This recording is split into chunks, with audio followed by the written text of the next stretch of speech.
Reciba un cordial saludo al licenciado Herbert Flores. En esta ocasión, como equipo, nos corresponde abordar la temática La costumbre como fuente del derecho. Sin más que agregar, comencemos. Antes de entrar de lleno a lo que será el tema, la costumbre como fuente del derecho, es importante que conozcamos qué es la costumbre. Entonces tenemos una pequeña definición que nos dice que es la manera en cómo nos comportamos dentro de una sociedad, de una manera habitual y que vamos aprendiendo en nuestra vida cotidiana, pero sin infringir o transgredir las leyes que lo regulan. Un ejemplo de esto es la manera en cómo nos vestimos. Debemos acatar las normas de vestimenta dependiendo del lugar al que vayamos.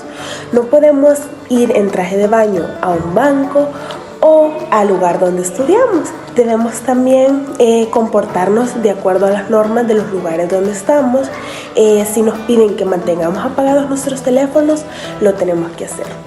Bueno, ahora sí, ya entrando de lleno a lo que de verdad nos corresponde, que es la costumbre como fuente del derecho, tenemos que la costumbre desempeña en la mayoría de los países un papel muy secundario, pues solamente es aceptada como fuente del derecho cuando la ley le otorga ese carácter. En la mayoría de ocasiones en que se reconoce como fuente, el legislador lo hace con el propósito de complementar la norma jurídica que fue creada en la Asamblea Legislativa. En este caso, en nuestro país, en El Salvador, la costumbre es considerada como fuente del derecho únicamente en las ramas del derecho civil y el derecho mercantil. Eduardo García Maínez presenta la definición de costumbre como un uso implantado en una colectividad y considerado por estar como jurídicamente obligatorio. Es el derecho nacido consuetudinariamente, el jus moribus constitutum.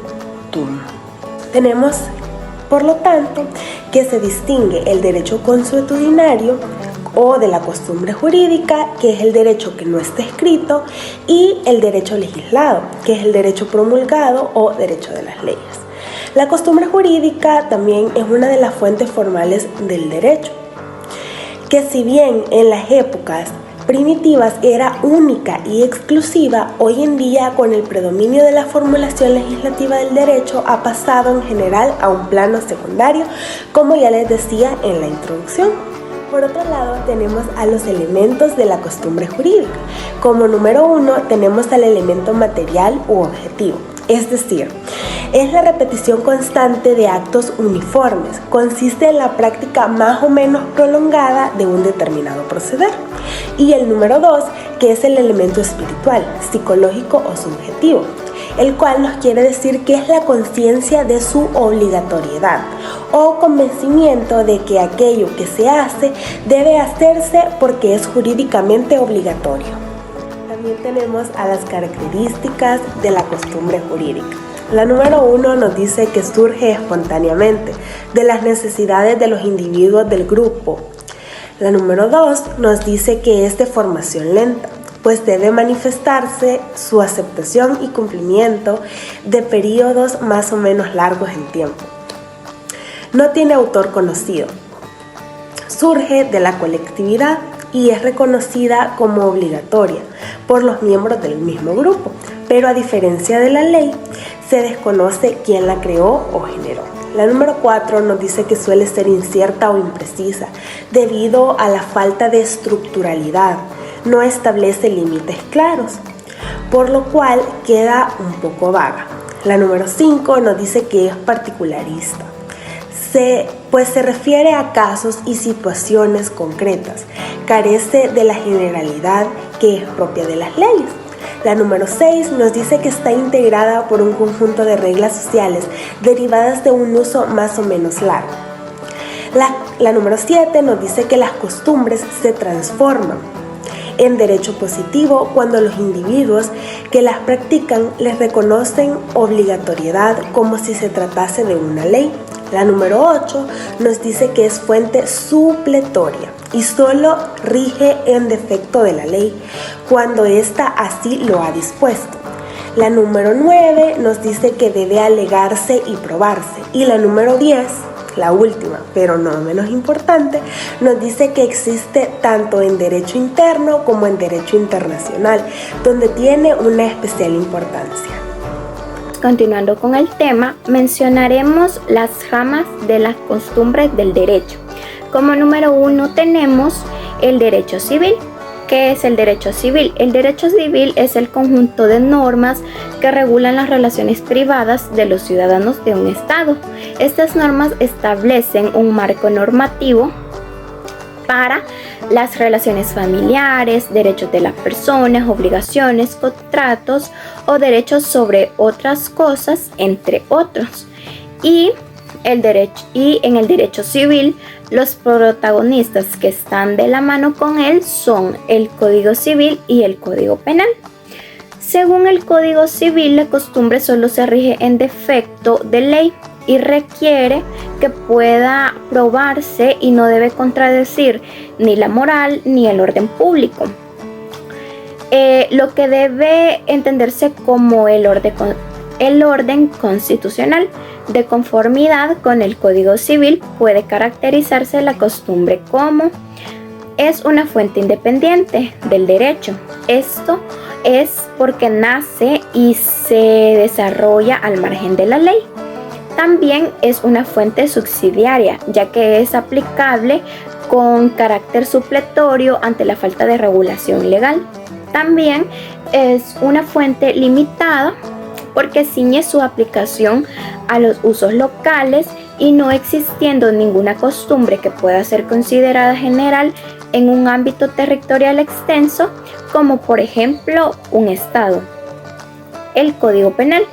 El Código Penal, la costumbre también no tiene aplicación, ya que el principio de legalidad conquista del liberalismo y sostiene que no puede haber delito sin pena y sin ley. Como por ejemplo, vemos que una persona no puede cometer el acto de robo o de homicidio. ¿Por qué? Porque estos actos son condenados y sancionados por una pena, como lo mencionamos anteriormente. En el Código Civil salvadoreño se admite la costumbre en los siguientes casos. Los contratos deben ejecutarse buena fe y por consiguiente obligan no solo a lo que en ellos se expresa, sino a todas las cosas que emanan precisamente de la naturaleza, de la obligación o porque la ley o la costumbre pertenece a ella. Esto nos menciona el artículo 14.17 y el artículo 14.34 nos dice que en aquellos casos que no apareciere la voluntad contraria, deberá estarse en la interpretación que mejor cuadre con la naturaleza del contrato. Las cláusulas de uso común se presumen aunque no se expresen. Otra rama del derecho donde la costumbre es aplicable es en el derecho comercial, por lo que es muy importante hacer nuevamente una definición breve de ella. Se dice que la costumbre, a transcurrir el tiempo, ha jugado un papel muy importante a través de la historia, ya que en sus inicios era la única fuente de derecho que se tenía. La mayoría de prácticas en el derecho mercantil exigieron al Estado regular estas costumbres desarrolladas por los comerciantes. Por ende, en materia mercantil, las costumbres se terminaron convirtiendo en una de las fuentes principales del derecho comercial, la cual a través del tiempo se fue posicionando según el artículo 1 del Código de Comercio, el cual menciona que los comerciantes, los actos de comercio y las cosas mercantiles se regirán por las disposiciones contenidas en el Código y en las demás leyes mercantiles, en su defecto por los respectivos usos y costumbres, y a falta de estos en el Código Civil, los usos y costumbres especiales y locales prevalecerán sobre los generales. Diferencias entre usos y costumbres. Uso es la manifestación de una práctica mercantil, ya que son reiteradas, pero no tienen las mismas características de la costumbre. Existen dos tipos de uso. El número 1 es el uso de hecho. Estas son las operaciones mercantiles. Y el número 2 es el uso jurídico. Es la combinación mercantil y demás actos jurídicos. En cambio, la costumbre tiene las 8 características, las cuales fueron dichas en el primer video donde se explicaba acerca de ella. Algunas funciones de la costumbre mercantil son: número 1, interpretar. Preciso sentido de palabras o frases técnicas comerciales. Esta función vuelve a la costumbre obligatoria. Número 2, integrar normas legales. Y número 3, colmar lagunas legales. Según la ley son: número 1, normativas. Estas exigen y rigen así los contratantes que no la utilicen o reconozcan, el cual las aplica de oficio. Número 2, interpretativas o convencionales. Estas aclaran dudas y existen si los contratantes las han tenido en cuenta al momento de celebrar el negocio jurídico. Ya siendo comprobadas, su alcance consiste en interpretar la voluntad de los contratantes. Según el contenido se clasifican en: número 1, según la ley secundum legem, son preceptos escritos.